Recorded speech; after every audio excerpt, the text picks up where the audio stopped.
Welcome to the Parent Advocate Podcast. I'm your host, Stephen Chukumba. My pronouns are he, him, and his, and I'm here with my amazing co-host, Lizette Trujillo. Hey everyone, Lizette here, she, her, aya. Each week, we bring you our take on all things happening in the world from the perspective of two BIPOC parents of transgender kids. We've got HRC board member and one of the sexiest men alive, Brian Michael Smith, on our show today. I'm trying to keep my cool, Stephen, but I can't wait to talk to Brian. Well, let's not wait any further. Welcome once again, everyone, to the Parent Advocate Podcast. Let's get started. Lizette, time simply flies by. Episode 30, and here we are. What have you been up to? It's been a blur. Like, how is 2024 around the corner? I have no idea. It's crazy. So yesterday, I went to a holiday brunch with friends who I went to college with that we've stayed connected over the years. Right. But I think as lives have changed, we've become disconnected from certain people.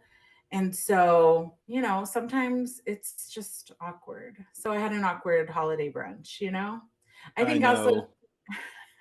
I think also too, when people won't ask you about your life, right? Or like advocacy, which is where I'm like most immersed, it makes you kind of feel unseen and kind of not supported in those spaces. And so I definitely had my armor on, if that makes sense. And it was just awkward. It makes sense. And I know you're giving me your update and how things have been, but I have to talk about the fact that this last week, two blasts from the past reached out to me. People I haven't spoken to in literally like forever, since like college, reached out to me both this week. And it's weird to have people who we're not keeping up with you, we're not checking in with you, you didn't check in with, suddenly become all interested in what you're doing and where you are and want to get together. I definitely have that, like, okay, what's really good with you, armor up as well. So you are perfectly within your right. And I think you would be a fool to not be like, something seems a little off here, especially if during those touch-ups, they didn't do anything to be like, hey, I see that you and Daniel and Jose have, I just noticed that, like if there's no reference to the state of affairs today, it means like, something's amiss. Right. And it's just like, I don't know. I value deep connection. I want to know where people are. It's fine to have to talk about like nostalgia. And I'm also like 20 plus years older and I want to know where you are now. So yeah, it's interesting. And some people are just really good at just being like, oh, this friend group is this purpose and this friend group serves this purpose. And I don't function like that. Me either. I don't have that. I have to click and that's it. Yeah. Like I want to like, let's dive deeper. Let's be seen. What else is happening? Daniel's been playing the drums for Reverend Lewis's church. And I was telling Jose like that today was just really beautiful. Daniel was playing the drums. Reverend Lewis brought the sermon and it was just like really lovely. And I was like, oh, this is so nice. Like Jesus and justice can exist in the same space. And it was nice. So I felt like, oh, okay. Yeah. I'm not off. Like, you're not fully off. You got Jesus and justice in the same place. Yeah, like, oh, okay, like this feels good. So yeah, it was great. Daniel was like, I'm not gonna lie, Mom, I felt it too. And I was like, right, like it was good today. So that was nice, and it's always nice to see Lewis. And we're just getting ready for Christmas. I mean, Jose and I and Marcel are like knocking out orders, getting artwork out because it's the holidays and Christmas on Sunday for those who observe. And so tell me about you, what's going on with you? You are headed out to the homeland. You're flying out this week, right? No. So step back. You got me moving forward in time. Okay. Pump your brakes. So update. Kids are home for the holidays. Their Christmas breaks have started. I think the youngest two they end this upcoming Friday. So the end of this week is the end of school for everybody. And then there's Christmas. Then there's New Year's. And 3 days after, we go to Nigeria. So kids are home for the holiday break, Christmas, New Year, Nigeria. That is the order of affairs. But because the kids are home for the holiday, I have now resumed like multi-big people food shopping, and my grocery bill just hurt my feelings. Like, I don't know if these kids think they're getting anything, any Christmas presents under the tree. I'm just going to take food from the refrigerator, wrap it up, and put it under the tree. I was like, Merry Christmas. That's what y'all getting. You get 2 gallons of milk. 2 gallons of milk. You get the Applegate Farm uncured turkey bacon that you like so damn much. Like that's Christmas. Okay. That's what you get. Throughout the brand. Okay. Maybe they'll sponsor us. Absolutely.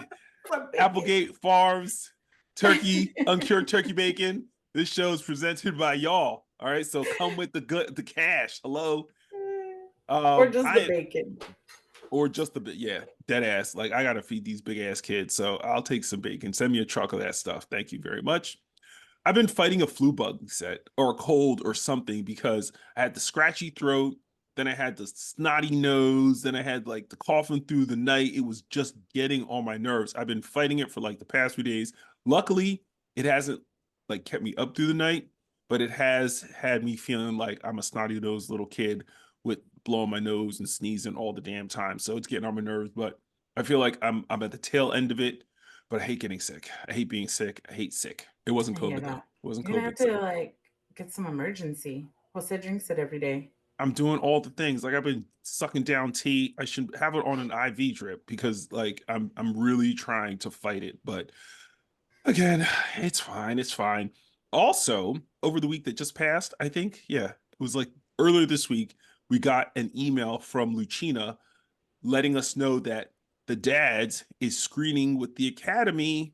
And for those who are unaware, every year there are a certain series of movies that screen for the Academy Awards. And depending on how they do, if members of the Academy select those films and they make the shortlist, then there's a possibility of Oscar consideration. So we are, sitting by patiently hoping that we do in fact make that shortlist. I told my kids about it. They were like, "Do you have your speech?" I was like, first of all, I am not the director. I am not the producer. I am not the film studio. I am a subject of the documentary. So I don't think Lucina is going to be like, "Stephen, any words?" But I do actually have a speech prepared just in case. Jose's gonna die. Tell him you're already ready. I'm already ready. You're gonna grab the Oscar from Lucina. I am. I'm just gonna be like, I'm gonna do like a Kanye West, Taylor Swift. You know what I'm saying? Full on stiff arm Heisman Trophy style. Be like, George Bush doesn't care about Black people. And then everyone's gonna stand there silently, like Mike Myers did. It's like, what is this fool talking about? I mean, Donald Trump doesn't care about Black people. Wait, no, this is not the appropriate. That's hilarious. I love that you have a speech. You're like, I want to thank. Right. First and foremost, I like to give God the glory. No, that's not Lizette, there's so much more real stuff we got to talk about. So before we lose track of time, let's get to today's topics. Let's do it.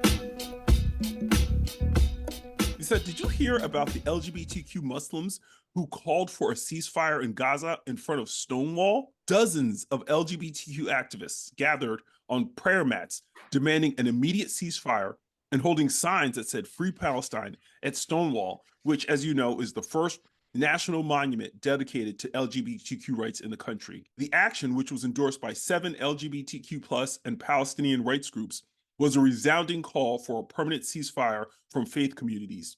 Since October 7th, Israel has waged what many are calling a genocidal bombing campaign against Palestinians in Gaza, and they've killed more than 18,000 Palestinians and injured more than 50,000.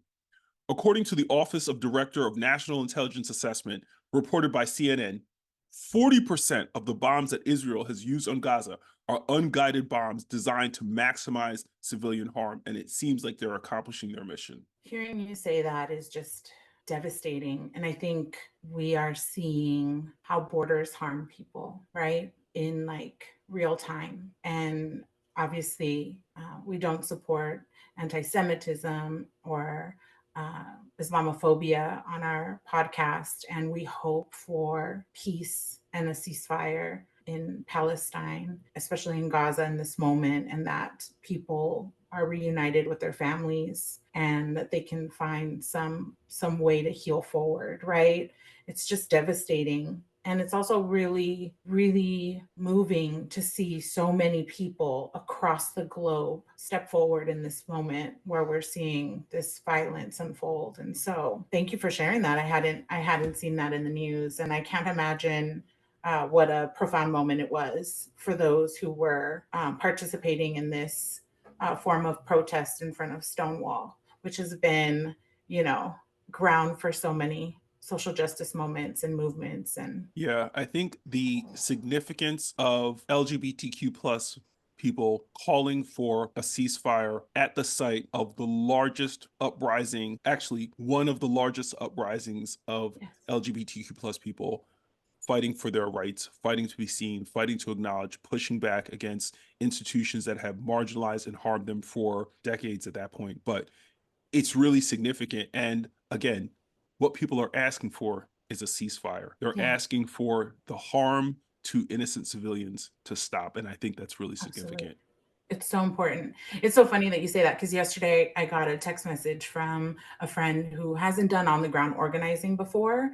And they were like, how do we help? How do we organize in this way? Like, and help and be allies. And I was like, you have to connect to the organizations in the area that are doing this work. And so I think it's significant that it was LGBTQIA Muslims going in front of Stonewall and utilizing that space that has been a symbol of justice and calling for justice moving forward. You know, it's so important as an ally to support those organizations instead of replicating and assuming you know better than they do, right? And Absolutely. so this is it's moving, and it's a hard subject for so many people to talk about, and it's really great to see so many people being outspoken in this time too. And I think it's important for us to kind of end on that note.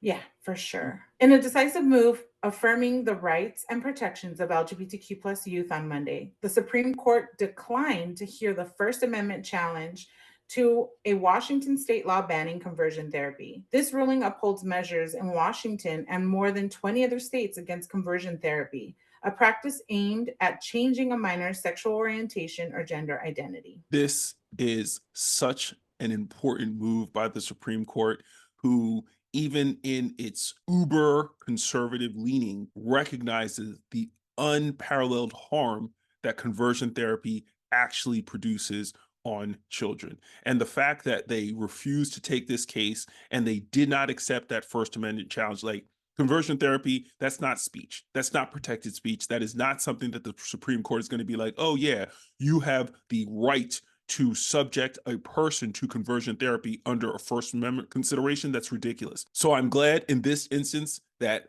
the Supreme Court declined to take this case, although I suspect that this is not the only bite at the apple that these ultra-right conservative religious jokers are going to take in an attempt to push back on the rights and liberties of LGBTQ plus people. So 3 teachers sued the state of Florida over the state's law which prevents them from using their preferred pronouns at school. One of the teachers, who is transgender, sued because, despite the fact that she has changed her gender marker and her name, students at her school are prohibited from referring to her as Miss. Another teacher, who is non-binary, is suing because they were fired for refusing to stop using they/them pronouns or the designation MX before their surname. The plaintiff's lawyers argued in the complaint that the law is a violation of Title VII of the Civil Rights Act, as well as Title IX of the Education Amendments and the 14th Amendment, and it stigmatizes trans and non-binary educators and students. How, in fact, is this law designed to protect children? Like, riddle me that, Joker. I am so glad that we are starting to see these cases come forward. While we know that courts are not always going to protect us, this is a really important case. And it could reduce the harms that we've been experiencing the last 4 years when it comes to policy, that harmful policy that's been passed in different states. When I read the article about this case, one of the interesting things that the plaintiff's attorneys called out was the law does not specifically state what harm refusing to use pronouns is intended to prevent. It doesn't specifically state how not allowing an individual to use certain pronouns helps children. It doesn't state how not allowing a person to use their preferred pronouns protects children from harm. Like, it's so ridiculous. And these types of lawsuits are going to force the state of Florida to rationalize and justify these laws. Thank goodness for Title VII.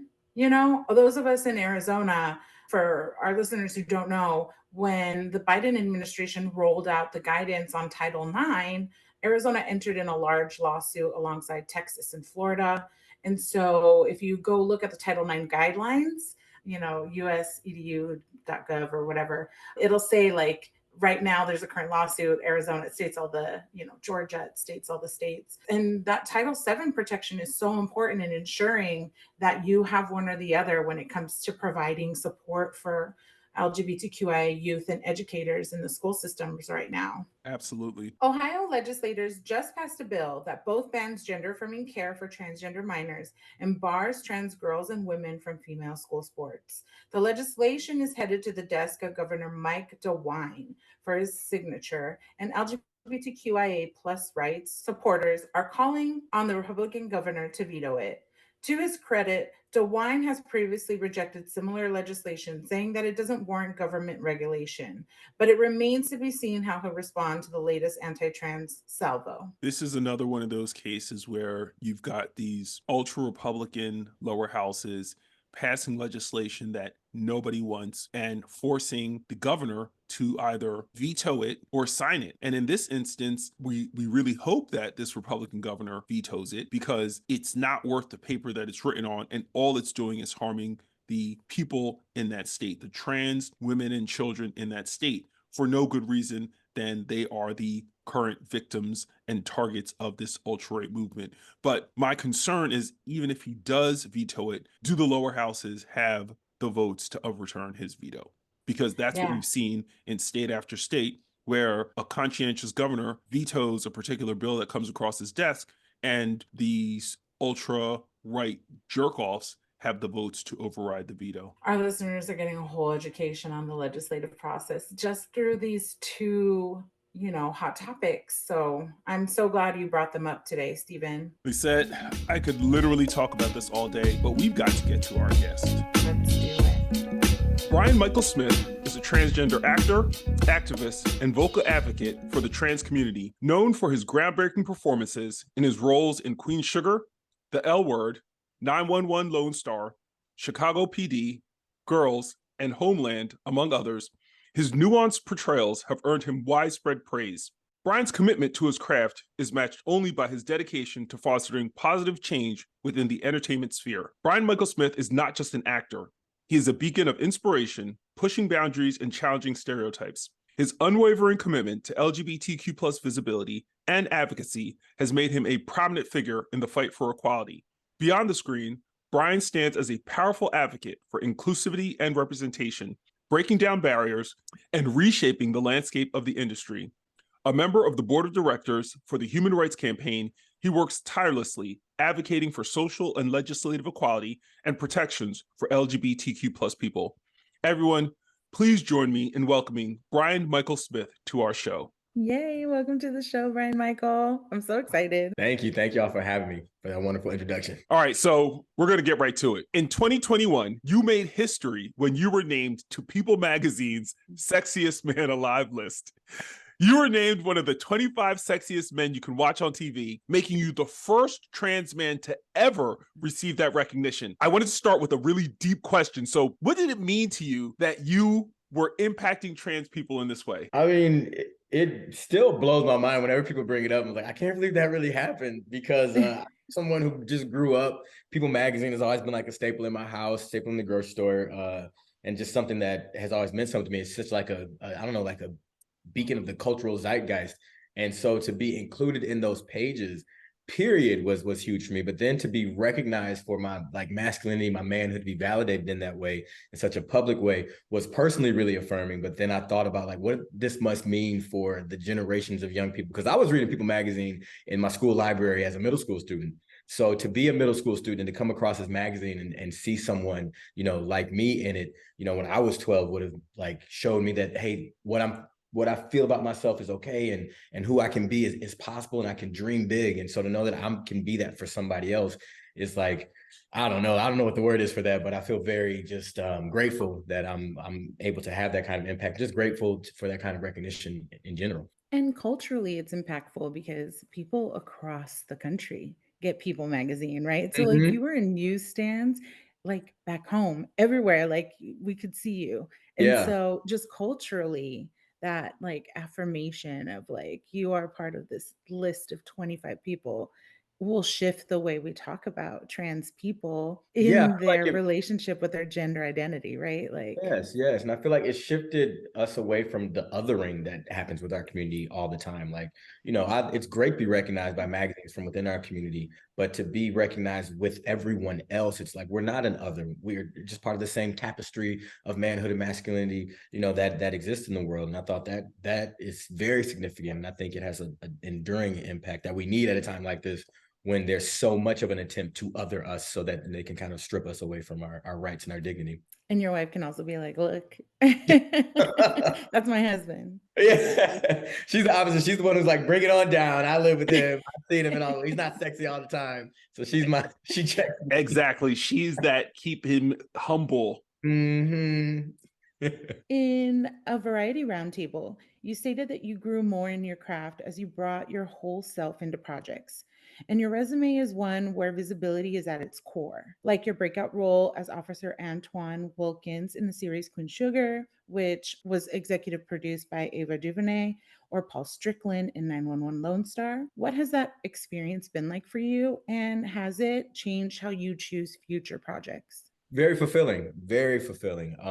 I like to use the opportunity to act as a vehicle for my own sort of self-exploration, but I'm also someone who really likes to teach and to help other people sort of find things in themselves. So being able to play characters like Twan or like Paul Strickland, I really am able to bring a lot of what I've learned about myself and my own journey like into the work, but then also be challenged by things that don't happen in my life that can be made possible by using the imagination and the magic of TV and storytelling. So I can go further than my own experience, and I can investigate even deeper than my own experience because I'm doing it in a way that's creative, as opposed to just advocating and speaking about myself. Like I like to do both.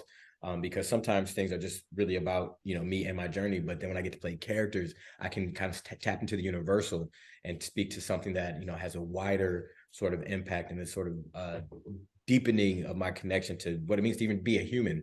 And what about future roles? Like, do you, because I know before you were also playing cis characters. So, like, is that even exciting anymore? Like, Yeah, because yeah. again, what I like about acting is it takes me out of my own experience, but then I still get to paint from my experience. So then I get to bring my vantage point to somebody else's experience and then see what comes out of that, or what that awakens in me, or what that I might awaken for the person viewing the art or viewing the piece. So I'm interested in playing all kinds of men, or people who identify on that spectrum, whether they have trans experience or not, and showing the overlap and showing the uniqueness of each experience. So one of the things that you said kind of piqued something in me. When I was researching you, I noticed that you really have been challenging and breaking norms your entire life. Like I learned that you played on the varsity football team in high school, and you were expressing yourself quite early as a youth in the way you cut your hair, in the style of clothes that you wore. And I was reading this something about when you got to college, even though you didn't have the words for it, you always knew that you were Brian. You always knew who you were. Where do you think you got the motivation to live your truth so early and confidently? I feel like that is a characteristic of just my personality. Like my mom was always said I was very self-determined, very strong-willed. And so I respond to kind of like the feedback that was coming in. So I was standing in my truth, and then the world would be like, well, no, you can't do this. You can't. I was like, why? So I was always sort of questioning and sort of just embodying myself in general. And then when you start to get into middle school and they really start to push the social norms on you. And then you start to realize like, well, I'll be on the outside or I'll be treated as an outsider if I keep saying or, expressing myself in this way. So I have to find ways that allow me to express myself that doesn't cause discomfort for other people and doesn't cause discomfort and, antagonism towards myself. So I started to adjust as I got older, but I still tried to find ways to be myself and to pursue my interests. So I didn't have the language, and I just accepted, I think, during that adolescent times, I guess I'm just different. And so I just accepted that I was different. I was like, I'm not going to change that. I'm not going to try to not be different, until I think I gave it a shot, when I was 17, 18, mom was like, maybe things are so difficult because you had never really tried or like embraced just being a girl. And I was like, well, you're right. Of all the things that I have tried, I haven't actually given that a shot. So, okay, I'll give it a shot. And I tried, and I think, 18 months of that. And then it just was like, this isn't me. And like, it was really, that was, I think what kind of pushed me into like maybe like the darkest period of my life around my like sophomore year of college, because it was like, I don't know who I am. And I feel like I'm pretending all the time. And I feel like I can't really connect to the world that I've worked so hard to become a part of. Like, I love these people that I'm in college with, and I really want to connect in this way that I see them connecting with each other. But at the same time, I cannot wait to get away from them so I can take all this stuff off and just be myself. It was a really hard, like weird, like feeling. And I was like, well, okay, when this is over, I kept saying, well, when this is over. And I'm like, well, when is this over? And it's like, I tried to picture myself down the road. And like, maybe when I'm an adult, when I'm married and I have kids, and like, it'll all kind of go away and it'll be over. And I was like, no, it won't. It's going to come back. And every time I suppress it, my identity and like my masculinity and my maleness, I can hide it and bury it a little bit enough, and it bleeds out. Like, it would be so like unnerving when I'd be wearing all these clothes and the jewelry, and I'm trying my best to be like feminine and be accepted that way, and everybody's go, you're such a guy, I'm like, what am I doing this? So like I couldn't do it, and it's just like, well, what is the point of me doing this? But I couldn't see a future for myself, because I'm like, if I see down the road and I'm like a 30-year-old woman, I was like, I can't even fathom that, and then it's going to come back, and how do I explain this down, and like, it doesn't end. So what do I do? And that's kind of when I had my moment of like clarity, where it's just like, just between me and my maker, like, what do I do as someone who I know is different? Is there a way for me to like see a future where I can really just be? And I felt like the answer was yes, there is. And I was like, okay, I'm gonna explore this. I've never looked into it. I've always felt the taboo. I grew up watching, 90s and 80s and 70s portrayals of what trans people were, and they were all like villains and victims and duplicitous people. And I never saw anybody who was transmasculine, like truly transmasculine. And I just didn't think that was possible. So that day I got up and I was like, I'm going to look into this for real and see what I can see. And I actually came across a real live transmasculine person. Came across Jameson Green's website for his biography, Becoming a Visible Man. And like, his journey, for the first time reading it, was like, it really mirrored mine in a way that I hadn't seen before. And then to see that he was able to transition and become himself and like live this like life, this full life, I'm like, I have a future. I saw my path forward, and I didn't know all the ins and outs of how I was going to make it happen, but it's like, I could actually see that there was a future for me, and I've just kind of been on that path ever since. Okay, you just like unpacked a lot of things, because these are the things that Daniel and I like love to talk about. And as a parent, before Daniel socially transitioned, there was always a disconnect. Like, I knew that there was a disconnect. Like, my child was hiding something. There was a wall. And we'll have to talk about that another time, because it goes off script of what Stephen is talking about. But when I was listening to the Man Enough podcast, because like I watched you on Disclosure, like, I think you talk so deeply about the experience of being trans in like these ways where like Daniel will be like, yep, that's exactly it. And so we have a long drive to school every day, and we listened to the entire interview. So on that drive, we were listening to you say so many powerful things. But the two things that like Daniel and I were like, oh, that's so good. There were two connections that really resonated. One is a really important distinction for cis folks to know, which is that throughout your life, your masculinity was intrinsic. It's like intrinsic to who you are, your essence. It comes out even when you don't want it to or when you're trying not to. And you also talked about how, in turn, when you would be authentically masculine, it was then extracted from you by a parent or an adult or somebody saying, like, no. Right. And Daniel was like, that's exactly what it felt like before you supported me, like this extraction, like of like, no, that's not real to what you're experiencing. And also too, like the need to integrate yourself fully. Like those were very distinct things that Daniel was like, yes, I know this. And the second was when you talked about your wife, Denise, saying that she taught me how to receive love because everyone who loved me is going to ask me to give up something that is important and I don't trust it. Those two things drew me to a time when I asked my 8-year-old Daniel what it felt like to be affirmed. And he said, it feels like you love me. What has that connection to love, truly like that affirming, soul seeing love, felt like for you? And what do you want parents to know when it comes to supporting their children? I think, the way you just reported back what Daniel said, like that's exactly what it feels like when I can completely be myself and not fear that whatever I share is going to be extracted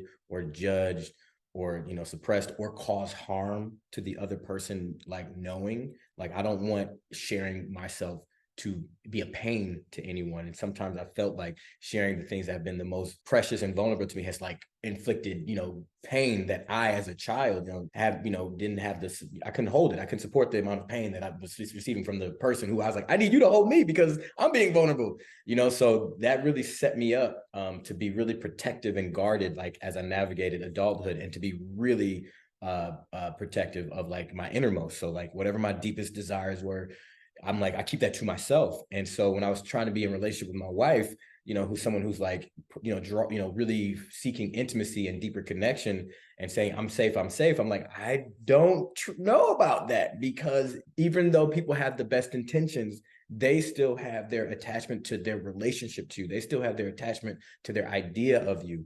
And so sometimes my truth is going to mess up that idea you have. And it's like, when I see, or when I know that who I am and what's inside of me is more important than your idea or your attachment to me, that's the most safe and secure and empowering feeling that like I have. It's really sustaining, even if it happens for just a moment, to know like you're willing to give up and throw away the avatar to deal with the truth, and you're willing to like hold it and be nice to it and be generous and kiss it and love it and show love to my preciousness.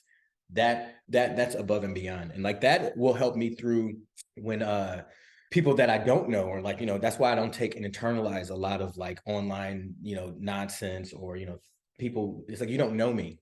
So it doesn't hit me in the way. And I know what it's like to be seen and loved and held. But if you never have that experience, especially from the people that you love and care about the most, everything that comes your way is hitting you. It's like you internalize it. You can't help it. You have no defense.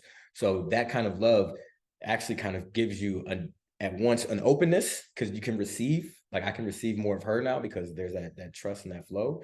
But then it also it's like a guarding of nonsense. Like I don't receive things that aren't for me, and I can kind of withstand other people's, like, that's projection.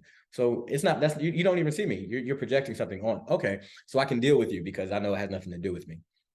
But I wouldn't have that strength if I didn't have the experience of being fully seen and fully embraced. I know Lizette has another question, a follow-up question, but I just want to lean into that for a brief second, because I think it's important for parents to hear what you just said. Children are children. And when they are expressing who they are to you, it's probably one of the most frightening, intimidating things that they've ever done. And they're coming to you because you are that trusted person. You are that safe space, or you're supposed to be that safe space for them. And when you in turn around and tell them that what you're saying to them is hurtful, or it's disappointing, or it's anything other than acceptance, it becomes a double pain for that child, who now has to deal with the fear and discomfort of telling you in the first place, the disappointment of your response, and then now the pain that they think they've caused you because of the way you've responded to them.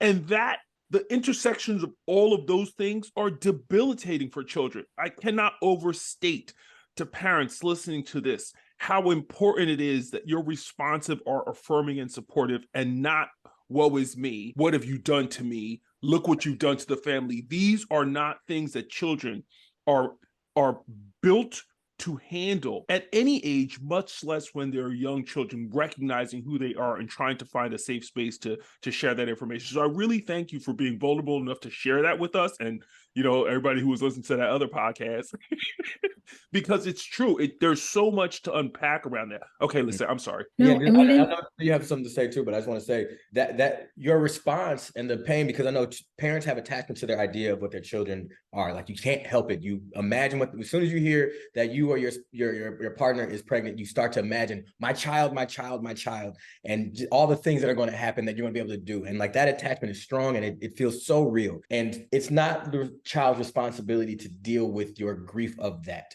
So if you can take that grief and that shock and give it to your partner, or give it to a friend, or give it to somebody else, so you can process that, because that's a real reaction, then return to your child in a space where you can deal with the child and what they're dealing with. I feel like that's the advice I would give most parents: is your reaction to feeling a sense of loss, that's yours, that's real, because you're losing attachment to something that had value to you. But you can't deal with that on the child. Like, you got to deal with that somewhere else, so that you can be a parent to the child who's going through something as well. I love that you mentioned that distinction too, because I don't subscribe to the grief model. I work with families and I tell them that's a lot of societal things too. Like, most of the time when they're talking about fear, it has to do with how society will treat their child. And so, like, how do you disentangle that? I think grief is like this, like, it keeps people from being able to like really think more critically about what they're saying, because they can't look at it and say, well, actually, it's not my child's fault. Like, it's not really about their identity. It's about the world and the perception of me, the perception of my child, what might happen to them in the future. And also, there were things I wanted you to talk so much more about it when I was listening to the Man Enough podcast. And I was like, I'm going to ask the questions I want to hear. But I just also want to say to what Stephen was saying was, my husband and I we felt a lot of guilt, right? Like, and so what we did was, when we found a clinical psychologist that worked with trans youth, we spent a year of trust building. Like, that was really important for us to do, like, trust building exercises, because while our child was 8 and forgiving, there was a reality that there was a moment when he couldn't trust us with who he was. And to honor who he was. And like, how do we rebuild that trust? Like, how do we get you to like feel like you can be safe, truly safe with us? Because that's what I was hearing from you, right? Like, was like, you even said in that interview, your mom couldn't really know you fully, right? Because like, so much of that idea was based on like her experience and proximity, as opposed to like being able to see you fully. If you could talk to your mom, right? And she wasn't going to come at like, I'm your mom, so you can't tell me the shit. But like, to your mom and moms like me, what are things that you feel are the most important things that would have made you feel supported, affirmed, and integrated sooner? Well, I mean, me and my mom, we've had lots of conversations as we've evolved over the years. And what was challenging for me was just learning, to see her as the person that she was too. Because I had a lot of like anger, like, because I wasn't fully accepted at first, and there was like this struggle. And I'm like, you should be the one that has my back the most. And it's not that she didn't necessarily have my back, but she was 19 when I was born. And so she was learning a lot of just how to be in general. And then she lost a lot of her stabilization and support, because by the time I think she was 24, both her parents had passed. So she was figuring out all of this stuff, how to be a mom, how to live on her own without the support, that she had. And she had a really close relationship with her mother. And I think she was really trying to replicate that sense of like, that closeness with me. And whenever I was rejecting, like, I don't want to go shopping, I don't want to do these things, I don't want to connect with you in this way, she took it personal, and it almost feeling like, am I doing something wrong? Because, my kid and I were not really connecting in this way. And they seem to keep wanting to get away from me. And it was like, I keep wanting to get away from you not because of who you are, but it's because what you say about what I'm interested in. And you seem to, keep wanting to make me change and not be who I am. And so I think around the time that we started to really talk to each other and really see each other, I was in my late 20s, and I had a chance to stand on my own feet. And she had some time to like be just herself, because, she went from being teenage woman, teenage girl, to mom, to who am I now? My kid is out of college. I don't know who I am, and I haven't really defined myself. And so we were kind of mirroring each other's journey for a little bit. We were really discovering who we are as individuals, and then like able to sort of come back and have these conversations. And what helped her sort of come to like a place where we could like move forward was her like going, I'm confused. I don't know.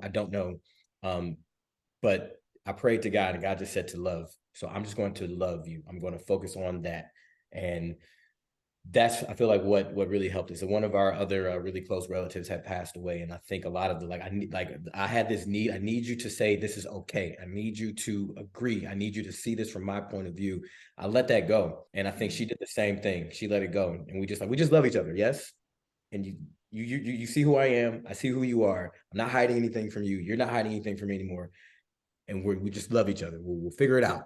And that started from there, like really helped out. So I think if she was able to sort of just kind of pinpoint that earlier on, because I think there was a defensiveness, like I must be doing something wrong, right? I knew I was going to mess this up, and so I got to fix this. And I think if she was able to let that go sooner in the process and just kind of focus on that love that she's been so great about, since then, I think it would have saved us, some growing pains for sure. Thank you for sharing that. Daniel and I always joke around because I was like, I really wanted a girl. That way we could do girl things. And Daniel's like, first of all, we go get mani-pedis all the time. And there's nothing like a son's love for their mother. And it's true. Like, it's just been, I've grown and learned so much. Yeah, moms are besties, Beyond acting, trans representation is something that is evident in all parts of your life. You're a member of the board of directors of the Human Rights Campaign and Outfest. Why is advocacy so important to you? And what do you hope to accomplish through your advocacy work? Advocacy is important to me because I feel safe enough to be visible. I feel like enough people find me trustworthy and they're listening. Like audiences tend to kind of listen to me, and I feel an ability to speak and to share and to articulate things that are difficult for other people to articulate. So I'm like, I wouldn't have been able to come to the understanding and the wholeness that I have if it wasn't for people who are willing to be open and to do that for me. And I don't think I have these abilities and these skills to just keep to myself. So I feel like it's kind of my purpose, or the reason why I kind of go through the things that I go through and have the skills that I have, because I'm meant to sort of speak and to share and to be open. So advocacy for me just is kind of like an intrinsic thing. And then again, it's like we need to speak up. And some people don't have the freedom. They don't have the luxury to do it. They don't have the safety. If they're visible, they lose everything. If they're visible, they just don't want to do it, which is like fine too. It takes a lot. Like it takes a lot to be a visible person. There's a sacrifice involved, and that you just don't know. And so it's like sometimes it's like you just want to transition and enjoy your life as who you are. You don't want to be the advocacy, but you do other things. You vote for things. You advocate through how you vote, or through how you show up for other people, or whatever. Everybody has their different ways, but I chose to be more public facing about it just because I felt like I had the skill set to do it. And I wanted to, and I feel like it's just important because I don't feel like change happens without people who are willing to step into the forefront and speak. And I'm not necessarily an activist. That's not my strong suit. I'm not necessarily a person who like marches and things like that. I'm an artist, so I use my art to speak to things that are important to me. And then I've noticed that just using my own story by talking, and I can reach other people that way. So I like to do that. And when we have so many people working against people's freedoms and their rights, it's like I just have to. Otherwise, I'm just letting people take things away from me and people like me. That if my children ask me like, what were you doing during the great recession of rights? I'm like, nothing. I would feel bad. So I want to do something while I can. So you actually raise a valid point. As 2023 comes to a close, we've seen over 500 anti-trans bills proposed across the United States, with over 80 of those enacted into law. Looking ahead, what long-term strategies do you think are crucial for challenging and even overturning some of this anti-trans legislation? How can we work towards a more inclusive and equitable legal landscape for transgender individuals? I think paying attention, looking at the framework that's being used, making the larger connections, because it seems like it's just, oh, here and there, and like, this is what the people want. And it's like, no, it's not. It's very strategic. It's not what the people in mass want. It's what's being encouraged. It's what's being formulated. It's what's being, pushed through by special interest groups. Like just flat out, the more people are aware of the concerted, organized effort to make this happen, I think they'll realize, okay, wait, we can do something about that. We can join other organizations, kind of meet that energy where it's at. And then also recognizing that what happens to one group of people happens to everybody. So if they are enacting this against this, it's almost sometimes like a test case. Let's see how well this works here with this group of people, and what does it take? And I mean, that's literally what they did. They saw when they tried to propose the bathroom bills in 2016, they saw, okay, there's too much fervor here in this. Let's change the language a little bit here. Let's stoke a little more fear about, let's make it about kids. Okay, let's do, and like they were really formulaic. They used focus groups to sort of figure out the strategy to do it. And they came back and they were able to do it. And then you see, oh, we're able to do the same thing with, reproductive rights. We're able to do the same thing with voting rights. They take the same playbook and they execute it across groups. And so if you sit back and you let it happen to the others, you're just allowing it to get better at affecting and taking things away from you. So long term, I hope that people are paying attention to their elections. They're paying attention to what laws are being passed. They're paying attention to their smaller realms of government, like their school boards, like their city, their county, like every part of the legislative thing. Just honestly be a full participant in society. That's really what is the long-term like strategy that I could suggest. Pay attention and educate yourself, use multiple sources, and then take action as a voting member of this society. Say it again one more time for the people in the back. Be a full participant in this democracy from the ground level up into the highest levels, because a lot of the change that is happening against us is coming at this very small local level, and it's organized. Like they literally have a playbook that they send out and they give, and they have people go from county to county, school board to school board, city council to city council, enacting this and pushing this rhetoric, voting people out that, were, legally voted in, and putting in the people with the special interests to then move this stuff forward. And that's how things are getting on the books. That's how things are getting passed. So please participate, run, not just vote, run for offices, run for these positions, but put yourself in a place where you can stop things that you don't want to happen, and you can enact things that you need to happen. We're in Arizona, so like people forget we're a test state because the Alliance Defending Freedom is like 45 minutes away, an hour, like an hour 30 from us. But like we were the first state to have a bathroom bill in 2013. So people are like, it's new. I'm like, no, it's not. Like, it's so gross the way that it's insidious. And I feel like when I tell people about this, they look at me like I'm a conspiracy theorist. They're like, what are you talking about? And I'm like, I'm just trying to connect the dots because it's so much deeper and well-funded than you actually believe it to be. Correct. Do you think that media outlets have a responsibility to actively address and counteract the spread of misinformation that often accompanies anti-trans legislation?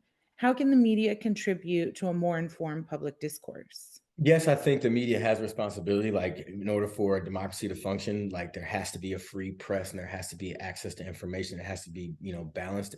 But what we're seeing is, again, this consolidation of media companies and tech companies and like singular companies that are easily controlled by their own interests and can easily control the narratives of which happens in the media. So then again, it goes back to us as the consumers of the media on what we're going to tolerate and what we're going to ingest and what we're going to share, because they're serving their interests. So again, voting against, antitrust voting, things like that, like, letting the FCC know that this is a problem, that you don't want mergers to happen so that this doesn't happen, for sure.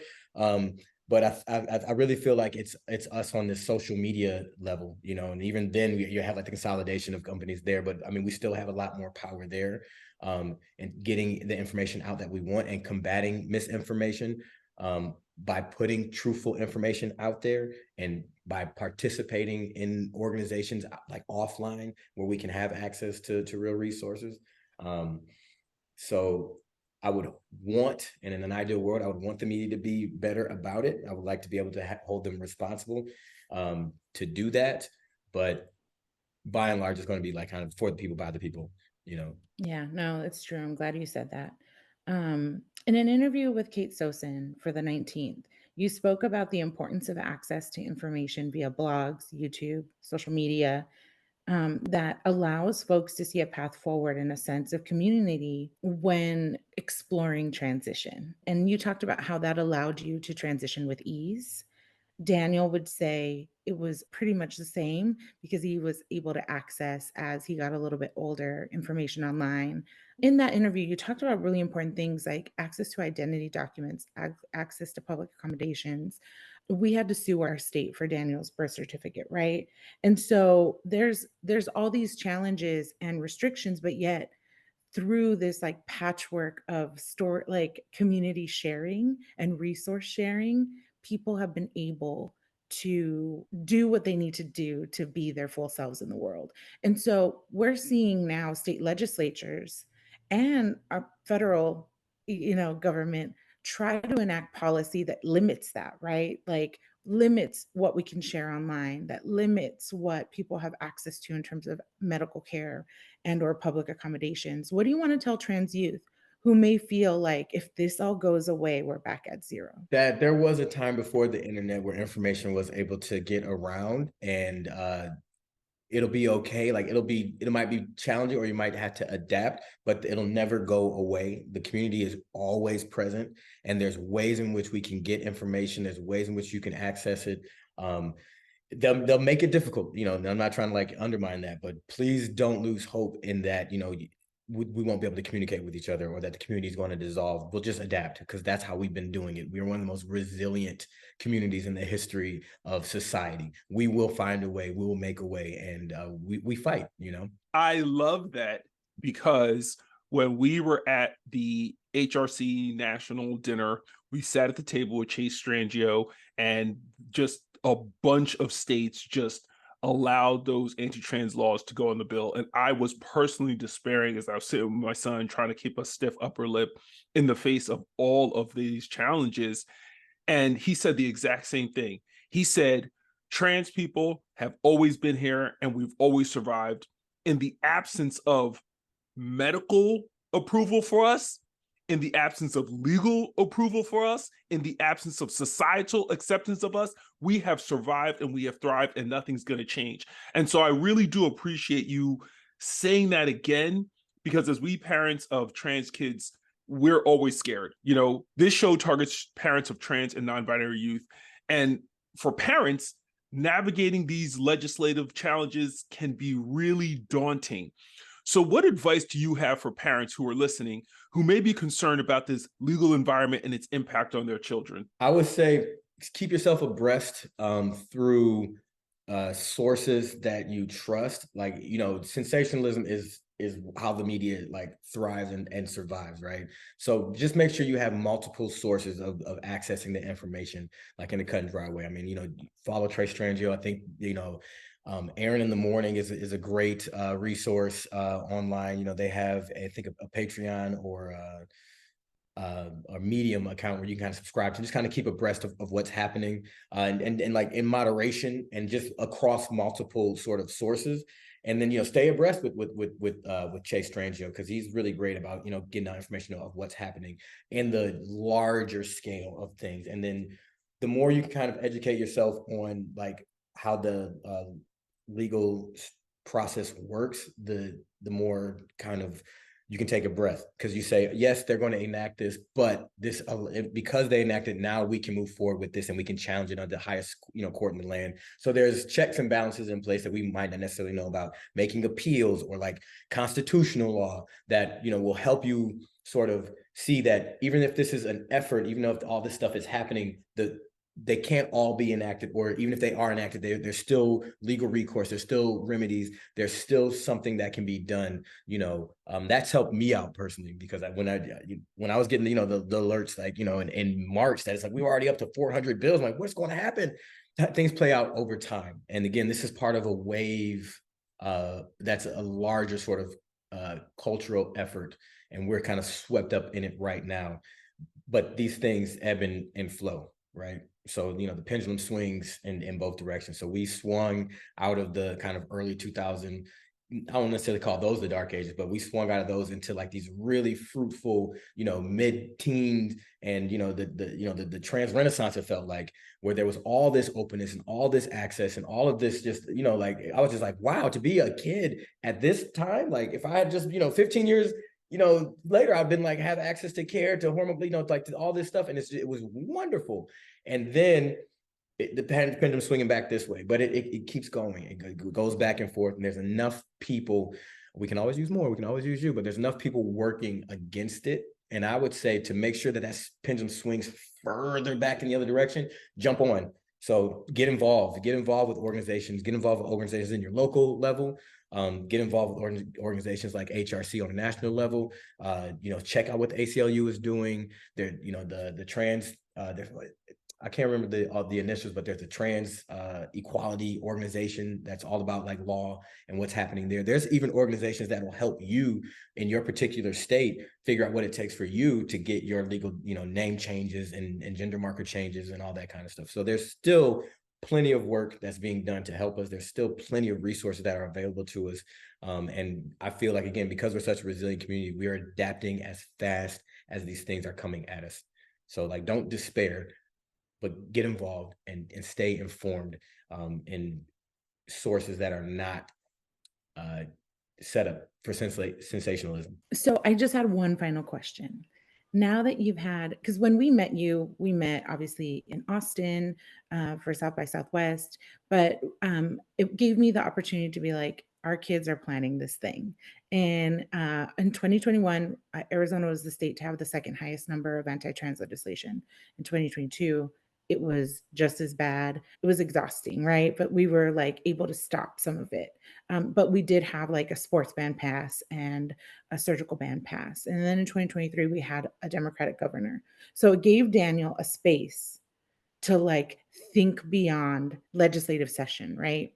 And so talking to his friends, they did trans prom, which for them was like joy in spite of. And so now that you've had like 6 months to like get to know our kids as like advocates and get to like having shared in that experience with them, what was that like for you? Oh, it was the most encouraging thing like I could have experienced like at that time, because again, it was like, it seemed like the onslaught of legislation and just culturally, like the cultural shift. Now we went from like, you know, feeling like everybody had your back and was pushing for, you know, equality for all, like true equity, to like, you know, people like withdrawing support. I think it was after the, you know, the whole blowout with Bud Light and Dylan Mulvaney, and you're just like, wow, we are okay, the tables have turned, and it's really sad to see like how many people are getting swept up in this. I was a student athlete. I played sports, and so much of, I think, the character and my resilience that I have now as an adult is rooted in my experience and what I learned being able to participate, you know, in sports. It's like, why are you taking this away from like the kids who need it the most, you know? And feeling like, I don't want to despair, but it was really just a very disheartening time. But then to see like the complete opposite of that, when the children are centered and affirmed in what they're able to do and how much hope and joy that they can have in the face of this great adversity, you know, when they're supported like that. And just again, like to feel that safe, because not only were like, it was beautiful to see all the young people like mixing and mingling and meeting and just doing what, you know, what kids do, but just to see how many people were supporting them on the perimeter, just how they were corralled, you know what I mean? And just people from all walks of life, stripes, just there, like encouraging them, supporting them, protecting them, guarding them, playing with them, you know, right there, you know, in Washington, D.C., right in the heart of kind of where all that nonsense was going on. It was like, this is exactly what is going to keep us afloat. This is exactly why I'm not worried about the future. I know we got some work to do, and there's some darkness that we're going to wade through, but this is the light that's going to see us through. And like, they were carrying that torch like with joy, and it was like, all right, we're gonna be all right. The kids are all right. You know. Exactly. The kids are all right. Thank you so much Thank for you so being here much. with us. Yeah, This has been an amazing interview. Like literally as you were talking, I was getting goosebumps and I was just like, ooh, this is a good one. This is a good one. Well, I appreciate taking the time. I love so much what you're doing, just as not just advocates for the larger community, but just as parents, just to know that your kids are so loved and so supported by you two is just something that just encourages me. So I'm so like grateful for you and the work that you're doing in your homes and like in the world in general. I just want to say, like, because I know I said this to you in Austin, but like your visibility, it matters. We have to end this episode saying that because you are a reflection to young people of what's possible, right? And so your visibility matters. It makes all the difference. I know that when I saw you there, I was like, oh my gosh, Daniel. Like we have to go say hi to Brian Michael Smith.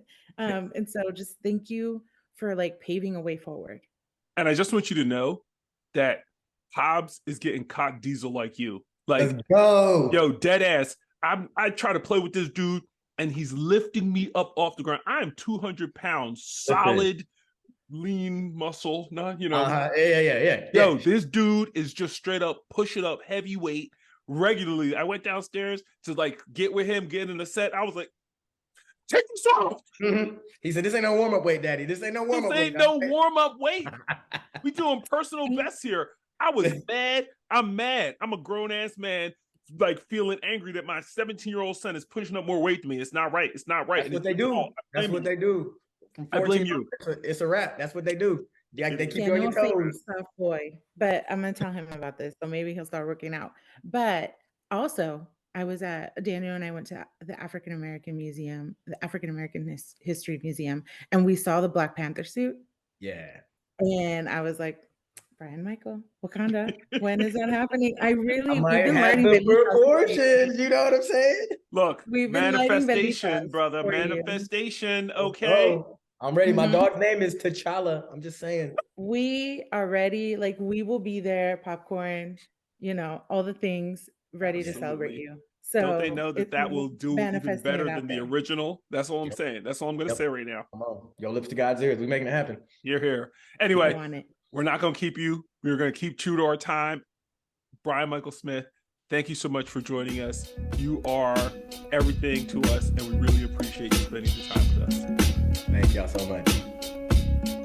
Peace. Yeah. Bye. Now it's time for our recurring segment, Allies and Assholes, where we highlight individuals or groups that are supporting the LGBTQIA community on the one hand and call out straight up assholes who are trying to move us all backwards on the other.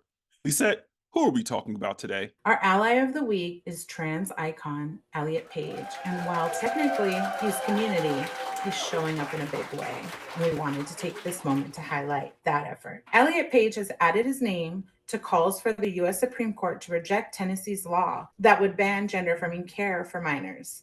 The actor joined 56 other transgender adults, including other famous faces like Lily Wachowski and Nicole Maines, who have collectively demanded the Supreme Court consider rejecting the ban that was signed into law earlier this year. The ban, which has been widely challenged by families and advocacy groups since it was signed into law in March, prevents Tennessee medics from providing gender-affirming care like puberty blockers, HRT, and surgical procedures to trans people under the age of 18. In calling for the court to consider rejecting the ban, Page and the other transgender adults noted the detrimental impact that the ban would have on young people in Tennessee, noting early care for dysphoria has saved lives. And this is why Elliot Page continues to be a trans icon and our ally of the week. Okay, congratulations to Elliot Page. Now on to our asshole of the week. Our asshole of the week is once again former President Donald Drumpf. Drumpf endorsed far-right bigot and anti-trans North Carolina Lieutenant Governor Mark Robinson in his bid for the governor's seat. Robinson, the first Black lieutenant governor of North Carolina, has repeatedly made headlines for his contentious remarks about the LGBTQ+ community. In a 2021 sermon at the Berean Baptist Church in Winston-Salem, he described straight couples as superior to gay couples and equated LGBTQ+ people to maggots and flies. These comments, along with his description of transgender people and homosexuality as filth, have sparked significant backlash and concern among civil rights groups and the LGBTQ plus community. Endorsing someone who is so divisive for highest office in the state is completely on brand for Donald Trump. He's got to go. And that's why Donald Trump is our asshole of the week. Well, that's our show for today, folks. I want to thank today's guest, Brian Michael Smith, for joining us today. And of course, I'd like to thank my amazing and always on-time co-host, Lizette Trujillo, for always holding me down. Thanks, Stephen. You know I got you. And of course, we couldn't do this without you, our listeners. So thanks for tuning in to the Parent Advocate Podcast. And folks, please be sure to like, subscribe, follow, and do all the things you've got to do to stay up to date with everything going on here at the Parent Advocate Podcast. Goodbye. Bye.